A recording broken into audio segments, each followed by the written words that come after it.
सम्पूर्णमा नमस्ते। आज पनि हामी सधैँ चाहिँ यो टेक्निकल एनालाइसिस प्लस मार्केटको समरीमा छौँ। अ, आज पनि हामी मार्केटको समरीमा छौँ। आज हेर्दैछौँ आजको मार्केटको अवस्था। आज मार्केट 4 अङ्कले घटेको छ। 4 अङ्कले घटेर 2724 को बिन्दुमा आएर रोकिएको छ भने 91 वटा कम्पनीका सेयर धनीहरूले कमाएका छन् भने 167 वटा कम्पनीका सेयर धनीले गुमाएका छन् भने 13 वटा कम्पनीका सेयर धनीले कमाएको पनि छैनन्, गुमाएको पनि छैनन्। आज सर्वाधिक बढ्नेमा यो सोपान फार्मास्युटिकल्स कम्पनी रहेको छ। त्यसपछि एपोलो हाइड्रो पावर आजै खुलेर यो 15% सर्किट लागेको छ।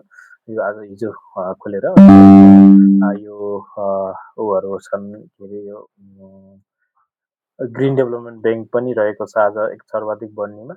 अनि अरू माइक्रो यो चाहिँ छन् म्युचुअल फन्डहरूको किताहरू रहेको छ यो चाहिँ।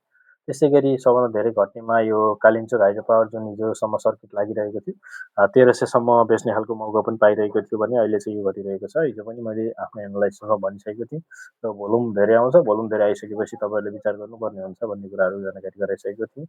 अर्को डिभेन्चर रहेको छ, त्यस्तै गरी अरू पनि डिभेन्चरहरू नै म्याक्सिमम् घटिरहेका छन्। आज पनि सर्वाधिक टर्नओभरमा सिएफसिएल सेन्ट्रल फाइनेन्स लिमिटेडको सबभन्दा धेरै टर्नओभर देखियो। त्यसपछि सिटी होटेल, एकेजेसिएल, एचडिएफसी पनि राम्रै तरिकाले अघि बढिरहेको छ र यो रिलायन्स स्पिनिङ मिल पनि 3517 को बिन्दुमा आएर रोकिएको छ। आज चाहिँ मार्केटमा कारोबार चाहिँ हिजोभन्दा बढेको छ। हिजो 3.9 अर्बको कारोबार थियो भने आज 4.4 अर्बको कारोबार भइरहेको छ। मार्केट सरसर्ती हेर्दाखेरि एकदमै एकदमै साइडवेज छ। विगत लामो समयदेखि यही बिन्दुमा चलिरहेको छ। त्यो कारणले गर्दा यो चाहिँ साह्रै साइडवेज छ भनेर भन्न सकिन्छ। आजको सेक्टर वाइज कुरा गर्दाखेरि सेक्टर वाइज समरीहरू हेर्दाखेरि आज नेप्से 0.15 अङ्कले घटेको छ भने म्युचुअल फन्ड, ट्रेडिङ र नन लाइफ र अदर सेक्टर बढेका छन् भने अरू सबै घटिरहेका छन्। घट्नेमा सबभन्दा धेरै घट्ने यही म्यानुफ्याक्चर कम्पनी सर्वाधिक धेरै घटेको छ। त्यसै गरी फाइनेन्स पनि हिजो अलिअलि चाल चाहिँ देखिएको थियो तर आज फेरि घटेको 0.38 अङ्कले घटेको छ। अब हामी टेक्निकल्ली यसलाई चाहिँ एनालाइज गर्ने कोसिस गर्नेछौँ। टेक्निकल्ली हेर्दाखेरि यो आज चाहिँ 2724 को बिन्दुमा रहेको छ। यसको नियरेस्ट सपोर्ट भनेको 2717 रहेको छ। मात्र 8-9 अङ्कको 7-8 अङ्कको मात्र फरक रहेको छ यसको सपोर्टसँग। त्यो कारणले गर्दा अब लगानीकर्ताले किन्ने अथवा बेच्ने कुरामा चाहिँ अलिकति विचार गरेर चनाको रूपमा लाग्नुपर्ने देखिन्छ। यदि यो सपोर्ट चाहिँ आज पनि ब्रेक हुन खोजिरहेको थियो तर त्यहाँबाट माथि नै फर्किरहेको छ। अलिकति दिउँसोको चार्ट हेर्दाखेरि जे होस् यो सपोर्ट लाइनमै टच गर्न खोजेको चाहिँ रहेछ। खोजेर फेरि अलिकति माथि आएर बन्द भएको रहेछ। यो त क्रमिक प्रक्रिया पनि हो। अस्ति पनि यही बिन्दु क्रस गरिसकेपछि फेरि फर्केर गएको थियो। आज पनि यही बिन्दुमा आएर फर्किरहेको छ। यही कुराको प्याटर्न चाहिँ यहाँ पनि देख्न सकिन्छ र यही कुरा चाहिँ रिपिट हुन यहाँ गइरहेको छ। त्यो कारणले गर्दा अब 2724बाट बाउन्स ब्याक भएर माथि जान सक्ने सम्भावना चाहिँ अत्याधिक देखिएको छ र आरएसआई पनि घट्दो अवस्थामा छ। त्यो कारणले गर्दा अनि मार्केटमा भोल्युम पनि घटिरहेको, यी सबै कुराहरूको इन्डिकेटरले काम गरिरहेको कारणले गर्दाखेरि अब मार्केटमा केही नभए पनि 100 अङ्कको बढोत्तरी चाहिँ देख्न सक्ने खालको अवस्था चाहिँ यो चार्टले पनि देखाइरहेको हुन्छ। र आज घटे तापनि त्यस्तो डरलाग्दो घटाइ छैन, जम्मा 4 अङ्कको घटाइ छ। यदि मानिसहरू प्यानिक भएर सेल गरेको भए चाहिँ अलिकति घट्न सक्थ्यो र यो सपोर्टको जुन पोइन्ट छ यो पनि ब्रेक हुन सक्थ्यो। यो दुइटै कुराहरू भइरहेको छैन आज। त्यो कारणले गर्दा मार्केट चाहिँ जो सेफ साइडमै छ इन्भेस्टमेन्ट गर्नको लागि। इन्भेस्टमेन्ट गर्नुभएको छैन भने आज 20%, भोलि यो ब्रेकआउट यो रिजनमा ब्रेकआउट भइसकेपछि 30% र अलिकति माथि गइसकेपछि 50% को दरले तपाईँले इन्भेस्टमेन्ट गर्नुभयो भने त्यो बेस्ट हुन्छ।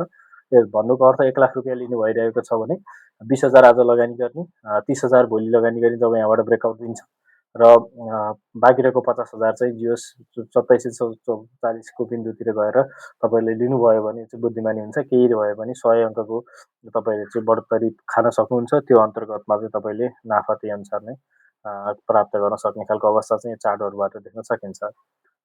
र यो थियो नेप्सेको ओभरअल कुराहरू थियो। अब हामी इन्डिभिजुअल कुनै 2-3वटा स्टकको चाहिँ इन्डिभिजुअल एनालाइज गरेर हेर्छौँ। मैले यहाँ रेडी बनाएर पनि राखेको छु।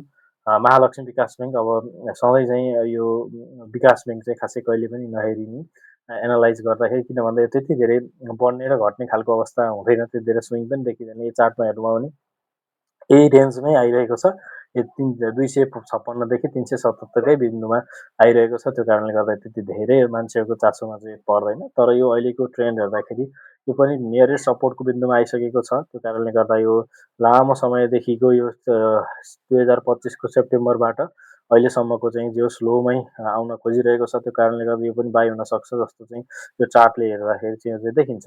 त्यो कारणले गर्दा तपाईँले यसलाई पनि बाई गर्ने अवसर चाहिँ हो कि भनेर तपाईँले यसलाई एनालाइज गरेर हेर्न पनि सक्नुहुन्छ है त। यसको नियरेस्ट सपोर्ट भनेको 356मा छ, जुन मैले इन्डिकेटर मार्फत देखाएको पनि छु, र माथिल्लो सपोर्ट भनेको 377मा रहेको छ।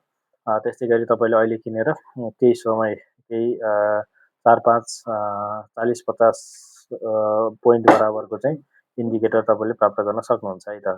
त्यस्तै गरी अर्को छ एचआइडिसिएलको कुरा छ। एचआइडिसिएलको कुरा गर्दाखेरि एचआइडिसिएल पनि जो यही रेन्जमै हिँडिरहेको छ, तर अहिलेको रेन्ज भनेको पहिलाको रेन्जभन्दा अलिकति फरक छ। किन भन्दाखेरि यो 262मा रहेको छ र यसमा चाहिँ अलि पहिल्यैदेखि नै यही फेजमा कन्सोलिडेट भइरहेको थियो र बिचमा एकचोटि 325सम्म नै पुगेको थियो भने अहिले चाहिँ जियोस एकदमै लगभग 100 पोइन्ट तलसम्म हामीले यसलाई प्राप्त गर्न सकिन्छ।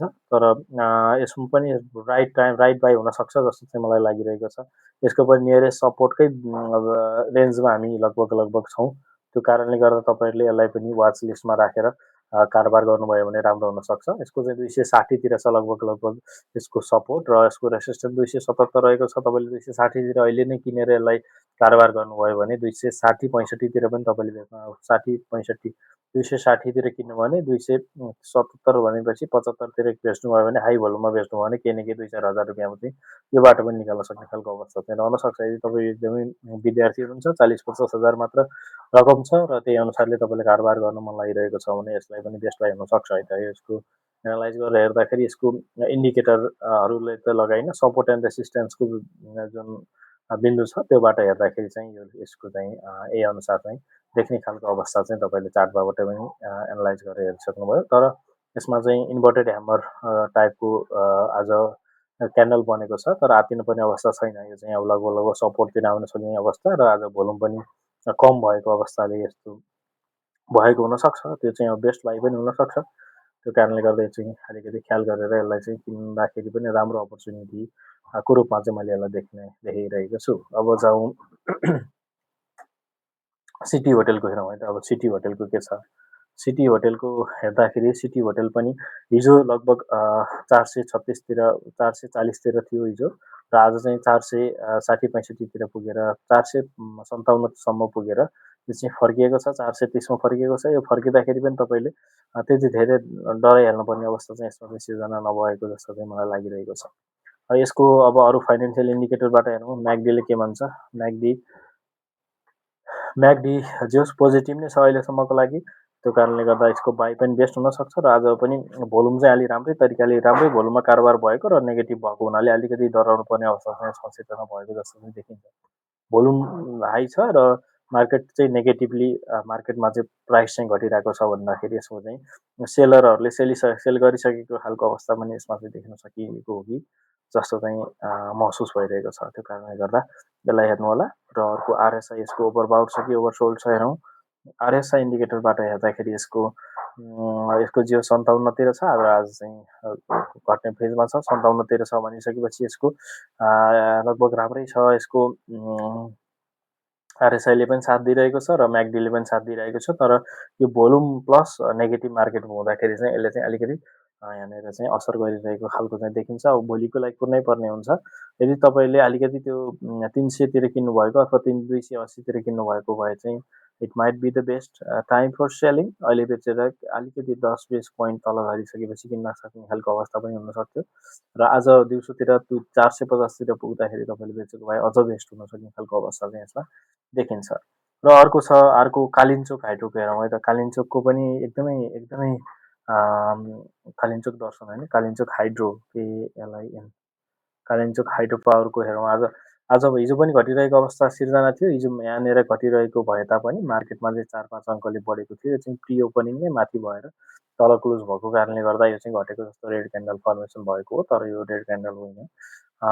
र यो आज पनि घटिरहेको छ मार्केटमा। आज पनि जोस् नेगेटिभ सर्किट नै लागिरहेको अवस्था चाहिँ यहाँनिर सिर्जना हुन सकिन्छ, देख्न सकिन्छ 1244बाट। डाइरेक्ट लगभग 1100 1063 पुगेर चाहिँ 66 पुगेर चाहिँ यो रोकिएको छ र भोल्युम हिजोको जति भोल्युम चाहिँ आज आएको छैन। भोल्युमको हिसाब गर्दाखेरि 63 लाख 83 हजार किता चाहिँ आज कारोबार भएको देख्न सकिन्छ र यसको यो एकदमै यो अब हुनै हो भर्खर आइपिओबाट आएको हो। त्यो कारणले गर्दा यसको चाहिँ अब आरएसआई लगायतका इन्डिकेटरहरू चाहिँ यहाँनिर देख्न सकिँदैन। त्यो कारणले गर्दा यसमा चाहिँ यदि तपाईँले अस्ति नै बेचिसक्नुभयो भने चाहिँ तपाईँलाई ठिकै छ। यदि अस्ति बेच्नु भएन, हिजो पनि बेच्नु भए, हिजो बेच्नु भएन, आज पनि बेच्नु भएन भने तपाईँलाई भोलि चाहिँ बेच्दाखेरि त्यति अर्थपूर्ण नहुन सक्छ। भोलि चाहिँ जे होस् यसले मार्केटले चाहिँ यसलाई एउटा रिजनेबल प्राइसमा गएर यसलाई चाहिँ राख्न सक्ने अवस्था चाहिँ सिर्जना भएको हुनसक्छ। त्यो कारणले गर्दा भोलि बेच्ने काम चाहिँ नगर्नु होला। यदि तपाईँको आइपिओ छ भने भोलि चाहिँ होल्ड गर्नु होला टाइटली, किनकि अब धेरै नै घटिसक्यो। अराउन्ड 1342बाट 1342बाट लगभग 1342बाट 1063सम्म आइसकेको छ। त्यो कारणले गर्दा तपाईँले चाहिँ यसलाई चाहिँ नबेच्दै ठिक हुन्छ। 20%ले घटिसकेको छ, 274 अङ्कले घटिसकेको छ। यो भन्नुको अर्थ तपाईँको 3000 जतिको पुँजी घटिसकेको छ। त्यो कारणले गर्दा यसलाई चाहिँ ख्याल गर्नु होला। यसको चाहिँ अब बेच्दाखेरि चाहिँ विचार गर्नु होला। अब बेच्दा त्यति धेरै बुद्धिमानी नभएको जस्तो देख्न सकिन्छ। यो चाहिँ यही नै थियो। अब एचआइडिसिएलको अरू इन्डिकेटर लगाएर हेरौँ। म्याकडीले के भन्छ। म्याकडीले यसलाई भनिरहेको छ। यसलाई चाहिँ अब त्यहाँनिर चाहिँ त्यति धेरै म्याकडीले पोजिटिभ सिग्नल चाहिँ देखाइरहेको छैन। त्यो कारणले गर्दाखेरि मार्केट चाहिँ यहाँबाट यो क्रस गरेर अगाडि पुगेको छ। त्यो कारणले गर्दा म्याकडीले त्यति धेरै सपोर्ट गरिरहेको छैन। म्याकडीले अब यहाँनिर गइसकेपछि सपोर्ट गर्दै गयो भने चाहिँ यो चाहिँ बेस्ट बाई हुन पनि सक्छ। त्यो कारणले गर्दा यसलाई पनि ख्याल गर्न सक्ने अवस्था चाहिँ देख्न सकिन्छ। मार्केट नै त्यति राम्रोसँग गइरहेको छैन, कारोबार नै धेरै भइरहेको छैन भने हामीले इन्डिभिजुअल स्टकबाट राम्रो पर्फर्मेन्स खोज्नु त्यति बुद्धिमानी हुँदैन। किन भन्दा मार्केटमा राम्रो सेन्टिमेन्ट भयो भने मार्केटमा चाहिँ जताततैबाट पोजिटिभ इन्फर्मेसन टाइपको कुराहरू आयो भने मार्केट बढ्छ भन्ने खालको कुराहरू जताततैबाट आयो भने मात्र पो मार्केट बढ्ने हो। होइन भने यत्तिकै मार्केट चाहिँ बढ्दैन। अब कुनै कुनै कुरा हुनसक्छ, तर यो चाहिँ महिना साउनको महिना, अब असारको महिना आउँदैछ। त्यो कारणले गर्दा यो समयमा विगत 7-8 वर्षको एनालाइसिस गर्दाखेरि 1 वर्षमा मात्र घटेको जुन प्र्याक्टिस देख्न सकिन्छ। त्यो वर्ष चाहिँ के भएको थियो भन्दा 52वटा कम्पनीको नाम लिस्ट चाहिँ राष्ट्र ब्याङ्कले सार्वजनिक गरेको थियो। अब त्यो खालको एउटा नेगेटिभ नै खालको भनौँ इन्फर्मेसन अथवा सर्कुलेसन भएको कारणले गर्दा मार्केट घटेको थियो।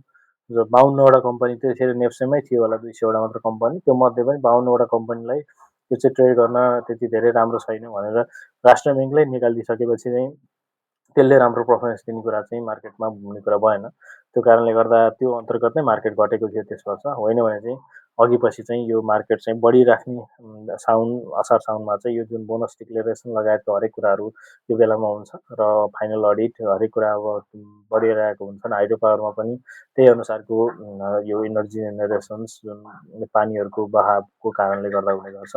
त्यो कारणले गर्दा यो चाहिँ बढ्ने नै हो। त्यो कारणले गर्दा तपाईँहरूले चाहिँ स्मार्टली यो सपोर्ट रेसिस्टेन्स प्लस विभिन्न टेक्निकल इन्डिकेटरहरू हेरेर र फन्डामेन्टल्ली पनि अब रिपोर्टहरू आउने क्रममै छन्। त्यो रिपोर्टहरूलाई एनालाइज गरेर तपाईँले लङ टर्मको लागि यसलाई किन्नको लागि चाहिँ तपाईँले हेर्न सक्ने खालको अवस्था चाहिँ सिर्जना हुन सक्छ।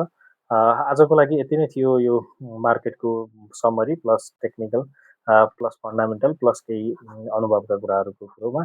अब आजको भिडियोमा यति नै। अब बाँकी चाहिँ अर्को भोलिको अथवा अब सोमबार जुन दिन मार्केट खोल्छ त्यो बेलाको इन्डिकेटर हेरेर त्यही अनुसार अघि बढाउँला। आजको लागि चाहिँ यति नै। हस् त, thank you for watching our videos.